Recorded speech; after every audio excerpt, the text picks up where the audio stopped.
Hey Budget Squad, welcome back to my channel. I am so glad that you decided to click on today's video to join me for another budgeting adventure. In today's video, we are going to be budgeting out my February paycheck and creating my March budget. If you are new, welcome. My name is Summer and I'm currently on a financial journey to pay off all of my debt while saving money at the same time. Here on my channel, I'm documenting my journey to financial freedom and make videos on budgeting, paying off debt, saving money, and pretty much anything money related. If that's content that you're interested in, go ahead and stick around and give this video a thumbs up, and definitely consider hitting the subscribe button to join the Budget Squad. I would love to have you become a part of the family. If you are a returning subscriber, thank you so much for coming back and joining me for another video. I truly appreciate your support. So let's go ahead and get into today's video. But before we do, if you have not hit that subscribe button, go ahead and do it now and give this video a thumbs up. So in today's video, like I said, we are going to be budgeting out my February paycheck and creating my March budget. If you are new, I do budget using a zero-based budget and with the help of the cash envelope system, and I am paying off my debt using the Avalanche method. And then I also am a salary employee who's paid once a month on the last working day of the month. And here on my channel, I do share my real numbers. I am a teacher, so my income is public record. So I do go ahead and share that information with you guys. I do budget using the Budget by Paycheck workbook by The Budget Mom, but you do not have to use this workbook to budget. You can budget just using a pen and piece of paper. However, I have been using the Budget by Paycheck workbook for about 3 years, and I really like it because it helps me to keep my finances organized. So if you're new to creating a budget, the first step in creating a budget is you want to go ahead and list out all of your income sources. My teacher income is deposited into 2 different accounts. Majority of my income does go into my primary checking account, and I'm anticipating $6,857.08. And then I do have $400 that goes into another account. And then I have about $500 of other income. So now that I have my income sources, I need to add up these numbers to get my inflow total. So let's do that now. $6,857.08 plus $400 plus $500. So my inflow total comes out to $7,757.08. So that is how much we are going to be budgeting. And then the next step in creating a budget is to go ahead and list your fixed expenses. Fixed expenses are your bills. They're going to be things that typically have a due date and stay about the same amount each month. I have gone ahead and listed my fixed expenses just to save time, but I'll go ahead and go over that with you guys now. My mortgage is $3,937.38. I do have an HOA because I live in a condo, which is $485 a month. SDG&E, which is my gas and electric, is $127.45. My cell phone for my son and I is $119.19. My internet is $55.31. I do have an Instant Ink subscription, which is $7.57 a month. USAA, which is my auto insurance / homeowners insurance, is $192.82. Epidemic Sound is $17.99. I do have puppy insurance for my dog, which is $85.53 a month. My son does take piano lessons, which are $110 a month. I have an Orange Theory membership, which is $169 a month. I'm also a member at a local winery, which is $25 a month. I do invest $150 a month with American Funds. Apple, which I believe is for my Apple Watch, is $41.58 a month. I do have a personal loan, which is $296.50. I have an Audible subscription, which is $14.95. I have iCloud, which is extra storage for my cell phone, which is $2.99. I have a WW membership, which is $23.99. Cinch is for my home warranty, is $35.99. I do have an Oura Ring, and the subscription is $5.99. And then I do have a car wash subscription for unlimited car washes which is $59.75 a month. So now that I've gone ahead and listed all of my fixed expenses, we need to add up all these to get my fixed expense total. As you can see in the small budget by paycheck workbook, my fixed expenses do not fit in this fixed expense column.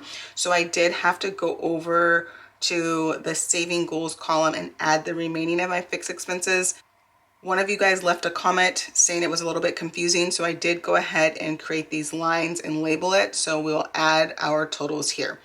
So let's go ahead and get my fixed expense total, $3,937.38 plus $485 plus $127.45 plus $119.19 plus $55.31 plus $757 plus $192.82 plus $17.99 plus $85.53 plus $110 plus $169 plus $25 plus $150 plus $41.58 plus $296.50 plus $14.95 plus $299 plus $23.99 plus $35.99 plus $5.99 plus $59.75.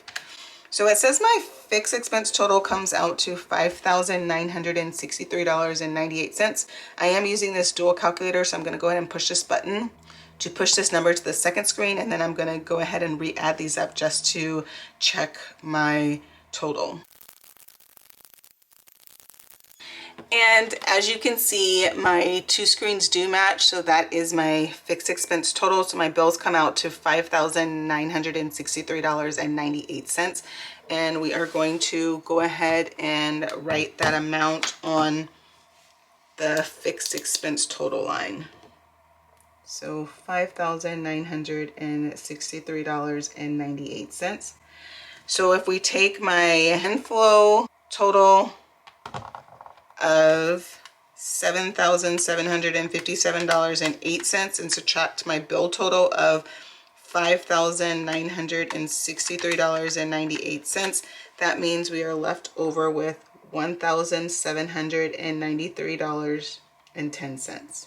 So now that we have budgeted for my fixed expenses, the next thing I need to budget for are my variable expenses, which are my cash envelopes.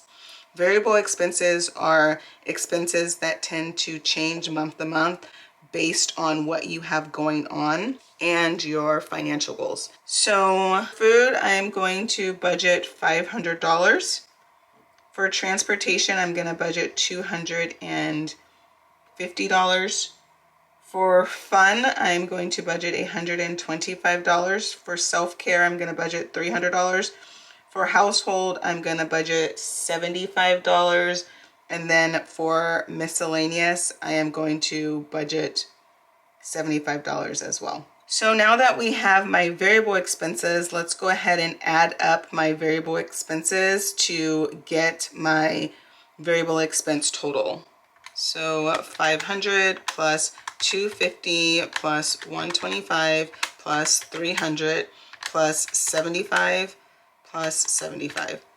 So my variable expenses come out to $1,325. So now we need to find out how much money we are left with after budgeting our variable expenses. So we're going to take the $1,793.10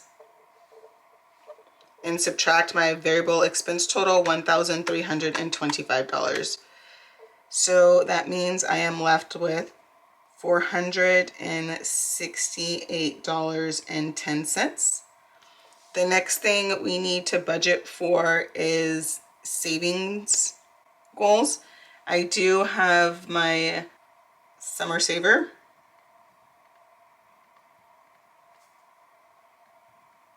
which is just a savings account that accumulates a little bit more interest than your typical savings account. This does accumulate 6.5%. I do bank with a teacher bank, and they do offer this special deal to help you save for summer, and we are going to budget $400. So our saving total comes to $400. And if we take my leftover amount of $468.10 and subtract my saving total of $400, that means we are left with $68.10. The next thing we need to budget for is extra debt payments. For extra debt, I'm going to make an extra payment to my personal loan of $68.10. So my debt total comes out to $68.10 in extra payments. And if we take my leftover amount of $68.10 and subtract my debt total of $68.10, that means we are left with $0. And that is how you get a zero-based budget where every dollar is accounted for. And you can check to make sure you have a zero-based budget by taking your income total, subtracting your fixed expenses, then subtracting your variable expenses, then subtracting your savings, then subtracting your extra debt payments, and that amount should come out to $0, which it does. So I know I do have a zero-based budget. The next step in budgeting out my paycheck is I do fill out this cash envelope breakdown. So I will go ahead and list all of my envelopes and then the amount, and then I will fill out this cash denomination breakdown. That way I know how much money I need to take out from the bank and what cash denominations I want. And I'll go ahead and fill this out off camera just to save time. Well, that concludes today's Budget With Me video. I really hope that you guys enjoyed this video. If you enjoyed this video, please give it a thumbs up and definitely consider hitting that subscribe button to join me on my financial journey. I would love to have you become a part of the Budget Squad. If you have made it to the end of this video, go ahead and leave me a pink heart letting me know that you made it to the end. I really do like to engage with you guys in the comments, so go ahead and leave me a comment. Well, I hope you guys have an amazing day, and I look forward to seeing you in my next video. Bye! But before you go, don't forget to like, comment, and subscribe. It definitely helps out my channel, and I truly appreciate your support.